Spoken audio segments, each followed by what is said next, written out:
of InEvent Talk podcast. It's a pleasure to be here. We're going to have another amazing guest with me. And if you're joining us for the first time, InEvent Talk is an original series by InEvent. We hold discussions with industry experts. Most of the time, I always focus in the event industry, right? We want to help you to learn how fast it's changing this industry and learn from the best people that we met. And today we have Shakira Johnson. Thank you for having me. Yes, Shakira, she's a strategist, event expert, entrepreneur, and philanthropist. As the founder of GPR in events, she's created dynamic and highly effective marketing campaigns for clients in the corporate, non-profit, sports, entertainment, and government sectors. Her consortium has partnered with brands such as Google, Microsoft, MetLife Stadium, Prudential, and Saks Fifth Avenue to produce and deliver high visibility events and activations. That's amazing. That looks like a dream, a professional dream life. I know, even to hear it, I'm like, wow. It's awesome, right? When you can hear all the accomplishments you made. And her campaigns have been featured also in CNN, Associated Press, the New York Times, BBC, Time Magazine, and more. It's time for you to say hello. Hello. Thank you for having me. It's an honor to be here. What was the best of those featured news was more remarkable for you? The best? I mean, it's all pretty good, all amazing. But I will say when I did events at MetLife Stadium, that was pretty top tier. Wow. We were one of the first companies, definitely one of the first Black-owned companies, after they did their rebrand to be MetLife Stadium, to do events there. And we started off doing a not-for-profit gala there. We had executives running out on the field, and it was so good that people couldn't wait to give when it was time to give. And that event was so tremendous that all the people who came to that went back and told their organizations, oh, we have to start doing events at MetLife Stadium. We have to have our gala there. So that was not only set trends, but also great memories, being able to do that, being on the field, being in all different parts of the stadium.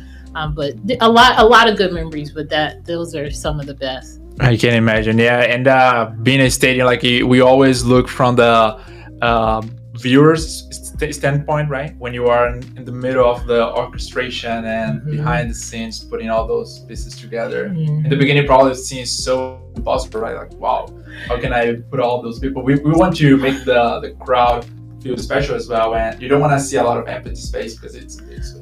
It's a big space, and for me, when I do events, I'm in the zone. So I'm comfortable, I'm confident that they're going to go off well. But say with like the MetLife, it was really just getting the contacts and the okay to do it. Because this was right when, again, they had just finished doing their rebrand. So it was really just having the relationships, and I had a partner at the time, Lynn Cortez, shout out to Lynn, and she had relationships at the stadium, and we were able to put those two together, and that's how we were able to get access to do events there. Since then, I'm not sure what the process is, but at that time, we needed a name, we needed a relationship to get in there. Do you think this is a superpower that you have to navigate through key and strategic relationships that open important doors for you? Absolutely. Relationships are one of my superpowers for sure. One, I'm a people person, and I genuinely enjoy being around different types of people, and I treat people extremely well, and it's genuine. You know, my relationships with people are genuine and they're honest. So yes, and I'm able to maintain them and leave them better than I arrived, right? So then that means that I can go back to them if I need to. It's kind of like a giving more than taking, right? Absolutely. Abundance. How does drive your life? How does mindset of abundance and thinking always to give more than take? How does this drive your life, your relationships, and your business in general?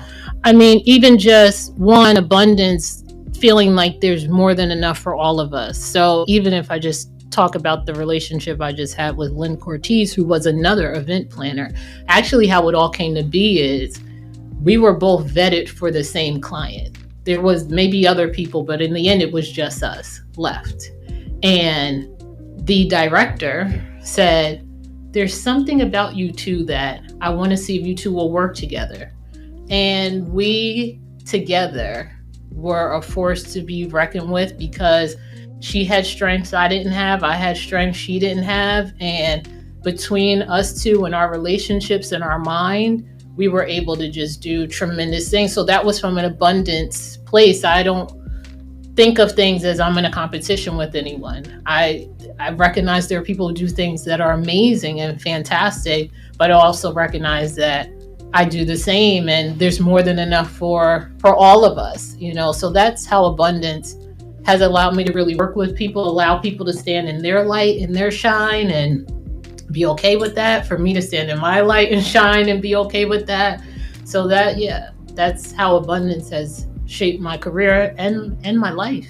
That's perfect. Yeah, I feel like still in our society there is a lot of this scarcity, right? We have so much afraid of losing business, of losing an employee if I give them much, right? Yeah. So we definitely are moving. Probably we see the next generations and the whole world that is moving now. We are probably facing the specialists are saying that there is a big recession coming, and on recessions you need to collaborate with people. You need Absolutely. To think with how can we increase the size of the pie, right? Absolutely. Because we still need to share the economy. The economy will grow the more people is joining and being part of active players on this process.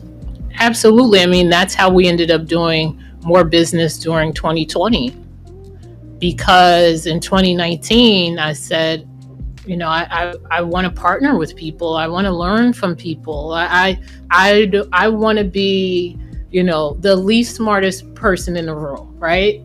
What room do I go in that yes. Everyone knows more than me? And as a result of that, 2020 was one of our biggest years. Wow. While there were companies that struggled, even some that closed, we were able to do more business than ever. But it was because of the collaboration and also an abundance mindset. You know, we have to, if you will, flow like the water. So even when I think about the recession, which by the way, I'm not participating in, I just say we can get through this and we can have even more impact, because it's not just about money. It's about impacting people. And if we really think about where we are people who are coming out of some really tough years, right? So we have the global pandemic that happened, and then now we're going into a recession. There are people who still didn't recover from the pandemic in terms of finances, in terms of mental duress. You know, a lot of people have been losing loved ones. There's a lot going on. And so from my point of view, there's even more impact that I can make now, because really we're all about helping people. We're all about social impact. We're about raising the consciousness of the planet. So there's more work now than ever to be done. So there's not less, there's actually more. Nice. So when you look back to the little Shakira a couple of years ago, and now looking to yourself, how far we still are from the place we see people from different colors, from different backgrounds working together? That's a great question. And so when we think about excellence, or when we think about things being the best, we just want to have the best people to the table, right? So we don't know what those people are going to look like. We don't know their gender. We don't know their color, because excellence can come in a variety of forms. So as companies are really looking to maintain market share or grow market share, they really need the best people to the table, period. And it doesn't matter what they look like, you know, what their gender is, what their religious backgrounds are. You need the best people to the table, the sharpest people sharpest minds to help create solutions and execute on those, right? So when I think about little Shakira grew up in small town USA called Rahway, New Jersey. But I always excelled because I always operated in excellence. Even when I was younger, even when I was little, even when I went to Rutgers, I operated in excellence, and ended up graduating at the top of my class, and then being they asked me to go into the graduate program, and then I graduated at the top of that, and then they referred me for my first job doing PR and events. But the theme here is excellence. So it's not about a person's color, while that does bring value, but it's because people are capable, and they're smart, and they're studied, and they're educated, and they're experienced, and they have all of those things that make them great. And yes, their diverse background adds color to that, but we're not talking about just giving people some type of handout and they don't belong there. These are people who have really pushed forward, and I can only speak from my experience, but if we're talking about people of color being in any type of, if you will, power position or leadership position, they have in most cases had to go above and beyond than even what maybe some of their predecessors. So if you see someone in a position, they have earned it, they deserve it, and they're very capable. Kind of the standard from some people of color, it has to be high, right? You need to prove yourself absolutely many more times than someone that already was born in a place of so much wealth and opportunities, right? Absolutely. There are abundance of opportunities for them, but sometimes for other people no, and they need to prove many more times. Absolutely. To even just get the look, to get the opportunity. So Shakira, tell me again, how we can create more places like that, places that racism barely exists, or people don't realize that racism it's something, right? And you grew up in a place like that. I did. I grew up in a small town in New Jersey called Rahway. Rahway. How far is it from Manhattan?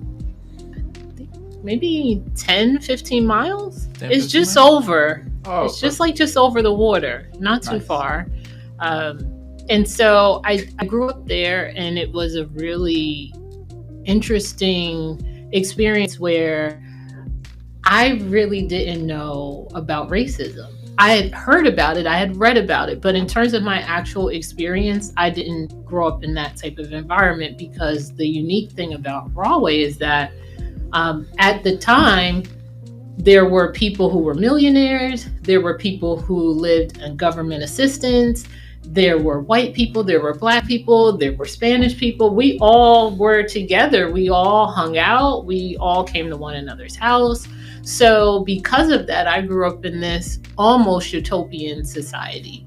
And it wasn't really until Barack Obama was in office, and then I was seeing Black people really be killed on the streets, because this was now, social media was so large, and so people were filming it, and it was going on camera. That's when I really was like, what is happening? And of course, I've always had a lot of pride in myself. I was raised to have pride in my background, my history, my lineage.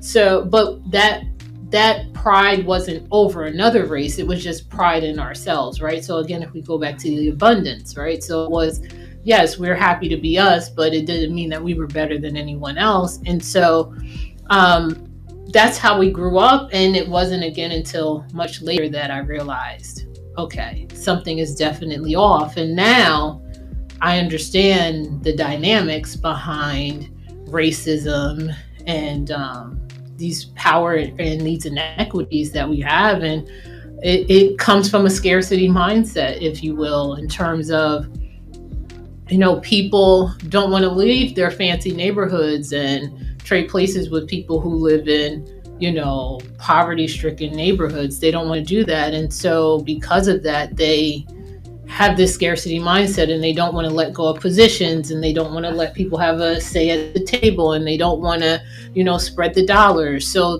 that's really, if I would say where it comes from, is fear of change, because they don't want to give up what they have. And I think deep down they understand that they have so much because there are people who have less. And so that is where a lot of policy, systematic racism and things, come in, because it's meant to keep certain groups of people oppressed while elevating others. Now, that being said, I believe we're moving out of it. Like hard, cold racism, we're moving out of that, because you have to keep in mind the young children, especially we're here in the Northeast, they're with everybody. And especially since through entertainment, they're listening to all different kind of music, and they're watching all different types of athletes, and they're watching all different types of pop stars and things like that. So it's a little bit different than maybe in the 50s where everything was homogenized. Now we are seeing, and it's all about authenticity. So the racism that we see now, I don't know how much longer it has, but I would say just in terms of creating diverse communities would start with, one, just bringing people to the table, and also more minorities having businesses and doing these type of talks. And if someone don't give you the microphone, go and maybe build a platform with a microphone. Create your own platform. I mean, if you want, we could go live right now, right? Like, so you don't need, it's so funny you say that, because I was just talking about that the other day, about saying, even when I was younger, it was definitely gatekeepers. You had to try to be on television. You had to try to be on the radio in order to really get your voice out. Now, all you have to do is make one post, right? You make one post, on the low end, 1,000 people see it. On the high end, you go viral, right? Even if maybe a lot of people don't see your post, just the people who see it. I remember one time I went live, only 2 people saw the live, but one of them was, David Adler from Biz Bash, right? And I'm like, David's watching my live. That's the person you need, right? And he can influence many more other business owners and presidents to also be with you, right? Right. So, there's opportunities now that just from your phone, you can create a platform. From a YouTube, you can create a platform. There's so many really user-friendly ways that you can do that. So absolutely, I'm all for people starting their own shows, creating their own podcasts. Like this one that you have is wonderful. Nice. Perfect. Yeah. And give it a little bit more of context. McKinsey has been examining diversity in the workplace for several years. Their latest report, Diversity Matters, examined proprietary data sets for 366 public companies across various industries in Canada, Latin America, the United Kingdom, the US, and the research looked at metrics such as financial results and the composition of the top management boards. So number one, they found the findings were clear. While correlation does not equal causation, so greater than gender and ethnicity diversity in corporate leadership don't automatically translate into more profit.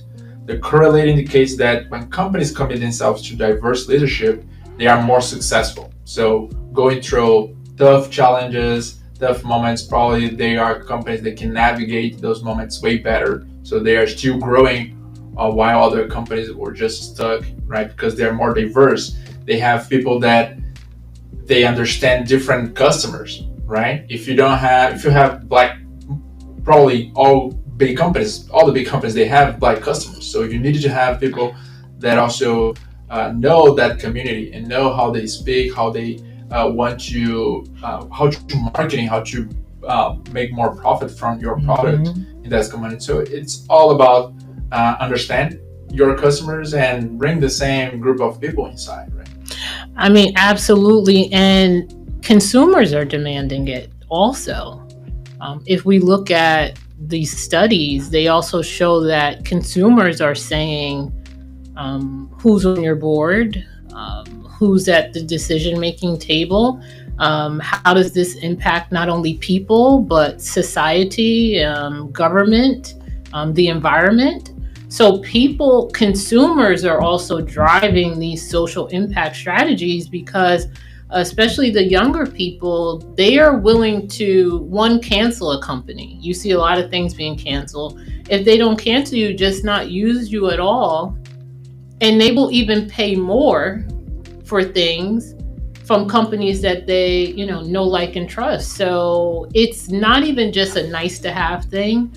To your point, you need the sharpest minds to the table. We talked about that, right? So you just need sharp people. Excellence first. You just need sharp people, period. My team is very diverse. I just need good people, period. I just need people who are sharp, who are competent, people who can also tell me something, right? That's what I told you. My team, I'm like, I need y'all to tell me because I don't always know.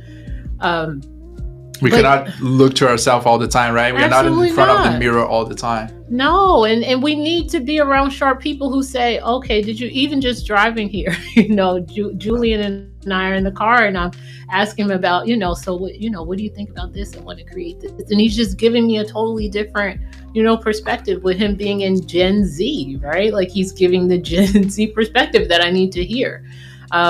But in addition to social impact, it's not just the consumers, it's also your employees, right? So the employees are demanding this too, nobody really wants to be the only someone. And if you are, now you're trying to open that door and have other people come in. So your employees want to feel like they work for companies that are not only just putting out press releases, but are actually, walking that talk. That's super important. Way more important, right? Way more important. The whole press release, just putting a statement on the website, that's dead. That's done. People are over it. Your consumers are over it. And also your employees are over it. And then if we take it a level up, going to investors, right? So we were talking a little bit about that off camera, but investors also are looking now for what they're calling ESG, which is environmental, social, governmental. How does your company really stack up against all of those things? And then based off that, then they will make an investment. And also consumers are going to be pickier than ever in terms of where they spend the dollars that they do spend. So you want to make sure that you are putting your best foot forward. So we are wrapping up our show today, and I want to hear from you or your last words about how we can have a more abundant mindset in our society and bring more diversity and the real social impact that we want to see, right? Not just PR, not just like media, but real impact on people's life that like us, we change based on the things that some doors that were open to us, but also because we prove our excellence. Absolutely. So one just very practical tip is through supplier diversity, right? So just in terms of for decision makers and people who are in a position to cut checks and to hire vendors, really maybe looking beyond just your, staple people, but who else could you bring to the table that will not only add different perspective, but again, add that excellence, take things to that really next level. By hiring diverse businesses, that's a game changer because you are enriching communities, you are enriching families by doing that. So that's one just very practical way. Another thing is for organizations or people who are, giving donation checks or practicing philanthropy or working through their foundations is saying, really taking a critical look and saying, these organizations that we're giving money to, what is their impact? Not just we gave them $1 million. That is amazing. But for this $1 million, we got X amount of t-shirts. They did X amount of jobs. They gave X amount of books, whatever that is, really creating a number system, if you will, to what you are getting out of these donations. It just keeps also the nonprofits honest, but then it gives you content that you can come back and create PR moments, but they're meaningful, right? So it's not just the photo op with the children, but it's also now saying, we read, 1,000 stories or we, provided 1,000 scholarships or whatever that is. So just going from just beyond what I would say corporate social responsibility or just donating, but to actually having real impact and working with nonprofits. This is on the corporate side, or nonprofits working with their corporations to create custom programs that really speak to the needs of today. You know, some organizations are still doing things they did 50 years ago. And while that may have value, there is a lot of newness that needs to come out, especially again, given the times that we're in and where we're really going. That's amazing. Yeah, we are moving that direction. Hopefully in a couple of years, all this conversation will be just part of the museum, right? And we're going to have a true diverse society where changing your life doesn't matter of your color, doesn't matter where you came from. Will be the only thing will be how sharp you can be, how excellent you can be. And we're going to have so much abundance and the right tools with the right people to make a place better for everyone that wants a better life. Absolutely. I mean, we've tried it this way now and we see that it's not exactly all it's cracked up to be. I mean, you know, the sun is still shining and we're grateful, but a lot of people are miserable. Yeah. A lot of people are miserable. Mental health challenges are at an all-time high, and they are not specific to color. They are not specific to income. They are across the board, and it shows you that the society that we live in now is sick. It's not right. You know, we've been able to extract some goodness from it, but overall, a change is going to have to come in order for us to, you know, not only just make money, but maintain our happiness and our sanity into the future. So these are not things that are just nice to do. This is mission critical. We are literally in a mission critical situation. You asked me a question a little while ago about, you know, social impact. Also, what can you do individually, and not just you, but all the listeners, right? So for me, we have a company pledge that we want to impact positively a minimum of 1 million people. Now, just through conversations, we think that's actually going to be closer to a B with billion, but for the purpose of setting a goal, it's 1 million. And that's going to be through our social impact campaigns, through talks like these, you know, just raising the frequency through that, giving wise counsel to our clients and other people that we have influence with. But if just me, you know, little brown girl from Broadway, New Jersey, can positively impact 1 million people, then imagine if everyone, or even just a small population of people, had that type of mindset, not looking for anyone else, not looking at, oh, this person's going to do it or that person's going to do it. No, you're going to do it. Then that would create a tipping point for the entire planet and the entire consciousness. So again, I would say, start with you. Start with what can you do? So if you're in that company, how can you say, well, let's hire this vendor? If you're, you know, at this organization, how can you say, well, let's advocate for this person to be brought on? You know, if you're in a situation where you see things are not right, creating programs that would change that. So those are things that are practical that can be done. That's perfect. Yeah, that's amazing. And we as InEvent, we want to be a platform to give a voice, to give a opportunity, and also work with us. This is what we're looking for. I am so glad we had this conversation. Thank you for inviting me here today. Thank you so much, Shakira. It was a pleasure of mine. And I hope we can collaborate more soon. Can't wait. Thank you. Bye.